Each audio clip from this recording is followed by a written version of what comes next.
What is good, everyone? It is Sam, aka Seaquince, and today we're at it with another Wi-Fi battle versus our good bud Noah, aka Sacred Dog. Check him out, he used to stream on Twitch for a bit. So yeah, we got a battle on the go, and if you are an avid viewer or connoisseur of these videos, you'll notice that the goof in the right hand corner's voice and lips aren't moving to the words that I'm speaking to y'all right now. Well, that's because me, being as smart and big-brained as I am, decided to record the video, but forgot to turn his mic on the whole time. So yeah, I thought this was going to be like a live commentary sort of thing, but we're rocking it with the post-commentary. And hey, nothing wrong with that. It's rude to waste a perfectly good battle. So yeah, let's just roll with the punches, and let's just have a fun time, because why not? And I'm pretty sure if I got the camera zoomed in like this, I'm telling y'all to leave a like, drop a sub, and if you want my number, say so in the comment section. Or you can answer the question that I'm about to ask y'all right now. What is your favorite Pokemon and why? Well, this is going to be relevant for the battle for a bit, but my favorite Mon is Azumarill. And I think for me, Azumarill is like a Mon that's pretty cute, but also packs a mad punch. And when I started playing competitive Pokemon last gen, I was just scraping fools up left and right with my Belly Drum Azumarill set. Man, it was a time. Maybe I should bust out the old Belly Drum Azoo for you guys one day. But yeah, today we are running a team of Excadrill, Hippowdon, Rotom Heat, Alakazam, Choice Scarf, Moxie Heracross, which is the spice today, and we're running our Wish Protect Fable. Now Noah, on the other hand, is running an absolutely spicy squad today, with a Heracross of his own, and a Palossand, an Azumarill. Great taste, my first and second favorite Pokemons. He's also packing his Incineroar, Corviknight, and Toxtricity. So yeah, pretty spicy squad if I do say so myself. It's sure to be an interesting battle. So he decides to lead off the Azumarill, and me anticipating the fact that Rotom is really good in this matchup, decides to lead it off. I doubt he really wants to fire off the Aqua Jet at the start of the battle, just in case my Rotom is bulky, which it is pretty bulky. So I decide just to fire off a Volt Switch, because if Palossand switches in, we can just hit it with a mean ol' Overheat, or chip it down with the good old Toxic.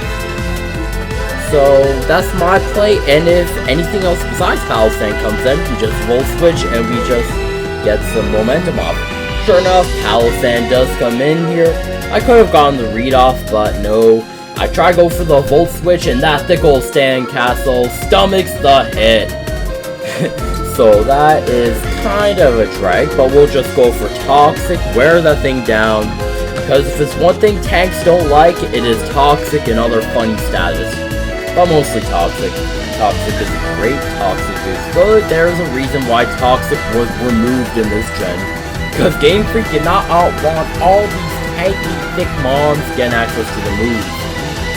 Albeit we can just still use it by transferring our mons from other gens. But still, I guess some logic is good. Anyways, we see the Palossand set up our rocks, which is admittedly a drag. But it does mean that we can set up the pressure by setting up our own rocks, and most of our team isn't really vulnerable to it anyways.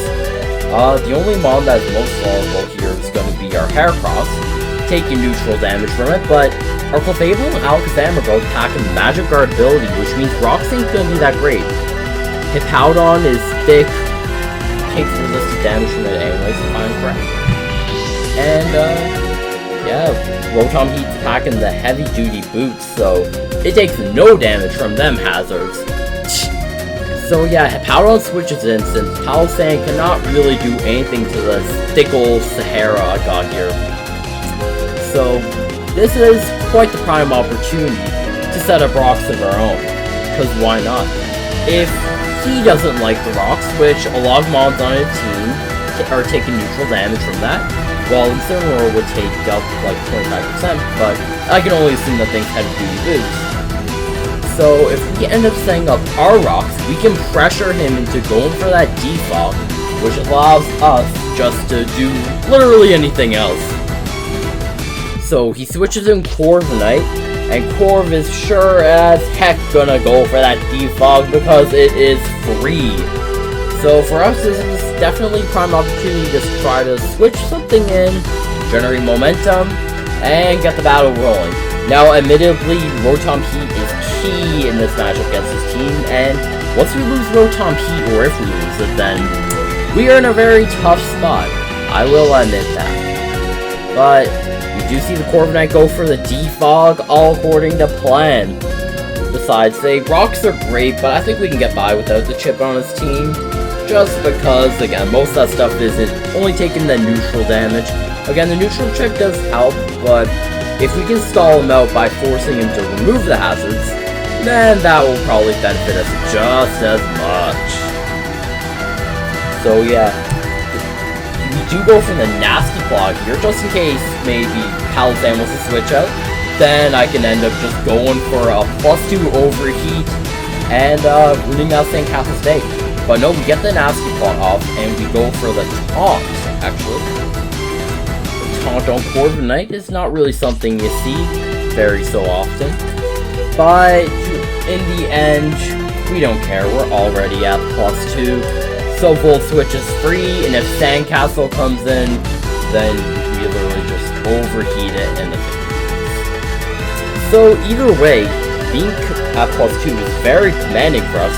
And then we see Tony the Incineroar come in here. He goes for the Intimidate, but we do not are packing those physical attacks. So we just get that free Volt Switch off. And it's going to do some damage to the Incineroar. I'm sure I'm commenting on that. But literally anything is free here. Excadrill is free because Sand is up. And that means that because of Excadrill's Sand Rush ability, we are at +2 speed. Or double speed. Or it was, as I thought, but I unfortunately was stunned and decided to switch it out when the sand was off. Well, this is still putting pressure on Incineroar either way, but what I'm thinking is that Corviknight is going to come in here, because Excadrill literally cannot touch Corviknight, so I decided just to try to be a bit big-brained and cheeky here, and go into that Rotom Heat. See where that gets us.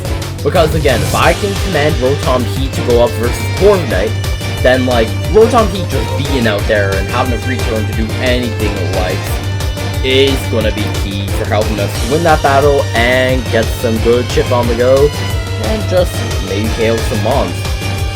It's definitely odd that not many KOs have been flying around. We're both playing very diligently at this point. Oh, it's really interesting to see. Incineroar goes to our Flare Blitz, but that is a resisted hit, and we absolutely eat that up. Just like having some cornflakes for breakfast. And I gotta say, I think when it comes to cereal, I'm a man for cornflakes and Raisin Bran. I don't know, I just can't really get into the other ones. But like, if you're having cereal, gotta go with that Raisin Bran. But it's great stuff. So anyways, just Volt Switch onto that Incineroar. We decide to go into something. And we do have a lot of options. Hippowdon is probably going to tank whatever it goes to. So we'll just go that. Plus if he decides to Flare Blitz or knock off or do whatever one of the funny things Incineroar likes to do, boom, he'd be taking that chip. And when it comes to Pokemon battles, OU in particular, Chip can definitely be good. However, he plays us as a fool. And he goes with a parting shot, letting him gain so much momentum here. Hippowdon is literally just sitting here doing literally nothing, just vibing. And then Azumarill comes out here. Now here's the problem. Our team literally doesn't have a switch into this, which is a problem. But the good thing is that if we lock him into Aqua Jet, that'll be good for us. Because we have several things that choice band Azumarill, if it is choice band, can't also with Aqua Jet. So we do see him go for the Waterfall, which is good, because it means that it does not have that +1 priority from Aqua Jet. So Rotom Heat can relatively come in here, smack a Volt Switch on something, and again, if the Marvelous Sandcastle comes in, Doobie Maskey Rodden on them. And then he can take the chip from Toxic, and Palisand gonna be eating that overheat. So Volt Switch is relatively free here once I'm thinking about it like that. Palisand comes in, We just do the same thing we did the last time Palisang came. Try to do some stuff.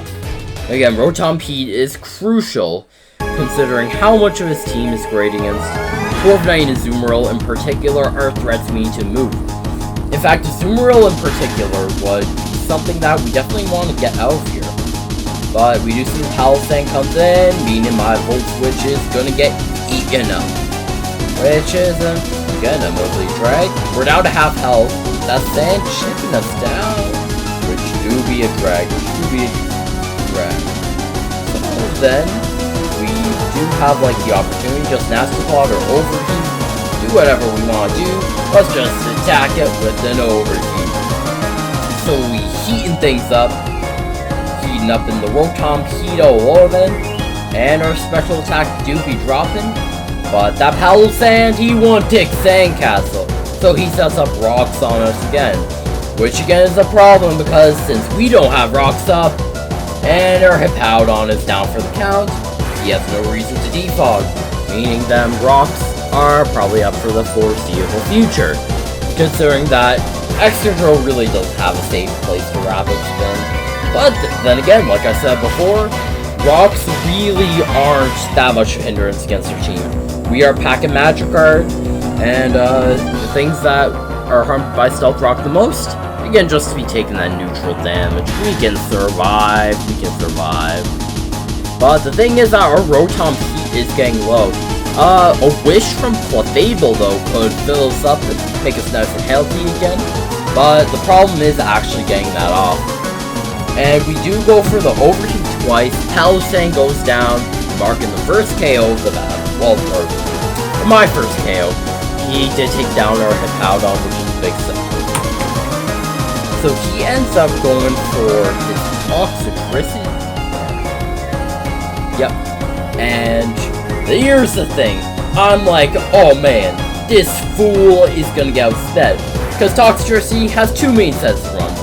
A, the Shift Gear set with Throat Spray, and B, the Choice Spec set. So what I'm thinking here is that, oh man, how is this man outspeeding me? So I'm like, okay, if I just Volt Switch on this man, then we're relatively good. But he finesses us. He's actually the Scarf Toxicity, something that is unseen and unheard of in our current meta, and I'm absolutely shook. Rotom going down is absolutely dire, because we needed that thing to actually muscle through all the good threats, Corviknight, Azumarill, the squad. But yeah, losing Rotom Heat is bad, so we're hoping things don't go downhill from here.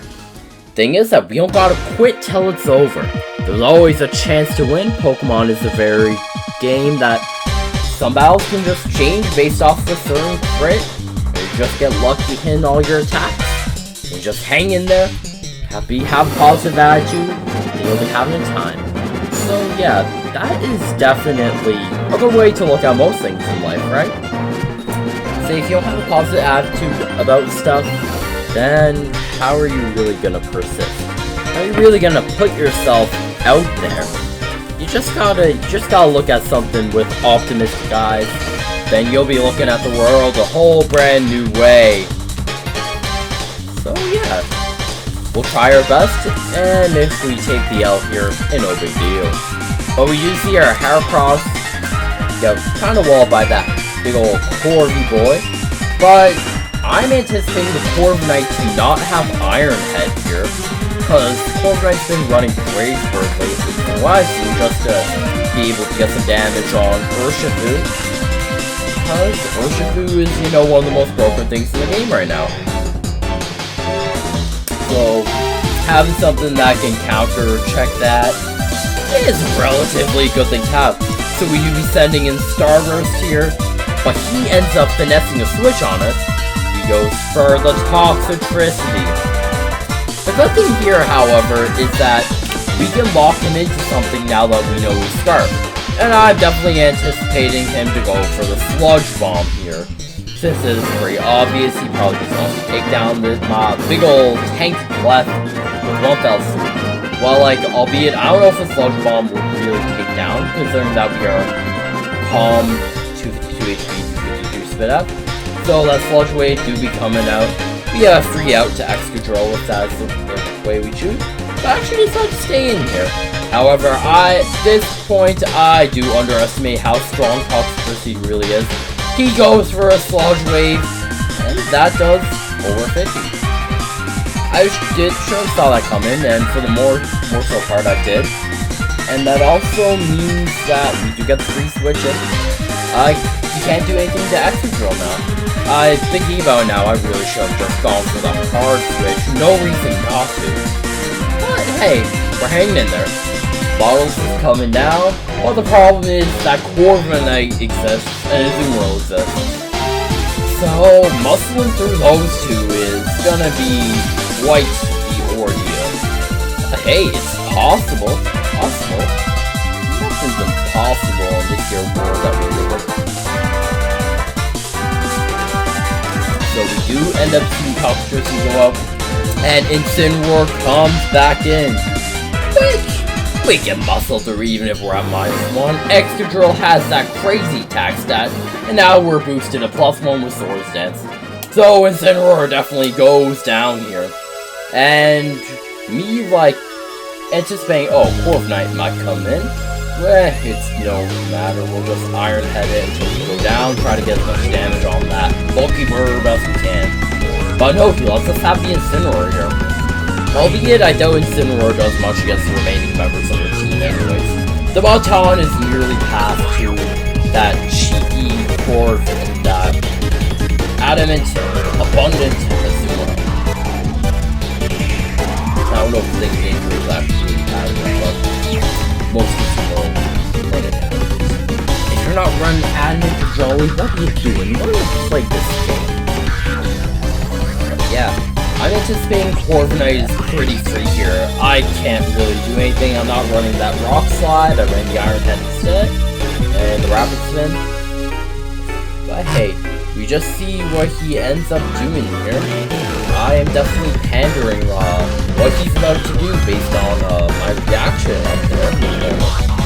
And that was a boost. I gotta watch out next time. So I know he goes straight for the Azumarill, and this is where I realize, what am I doing against this thing? He is gonna muscle through us, and it is gonna be bad. But hey, we do see him go for the Aqua Jet here. At least we have an idea of what he's doing. But the bad thing is that this is a world that's pretty much bulky health. So actually getting through this is gonna be tough. So we do go into Matrix, and we're able to take a singular +1 Aqua Jet. But the problem is if we can actually fell this thing or not. Because if we cannot take this Azumarill down, then we are pretty much toast. So we do trying our best. Go for it. Otherwise we can just go for whatever we want. But we do see the Aqua Jet go off. Barely takes us down. We'd be hanging on at 10 HP. But unfortunately, this Psyshock here does not do what it had to do, and that's the Azumarill is hanging on. That is pretty bad for us, admittedly. I see if I can end up trying to pull something else, maybe sack something. Heracross maybe go for a sack.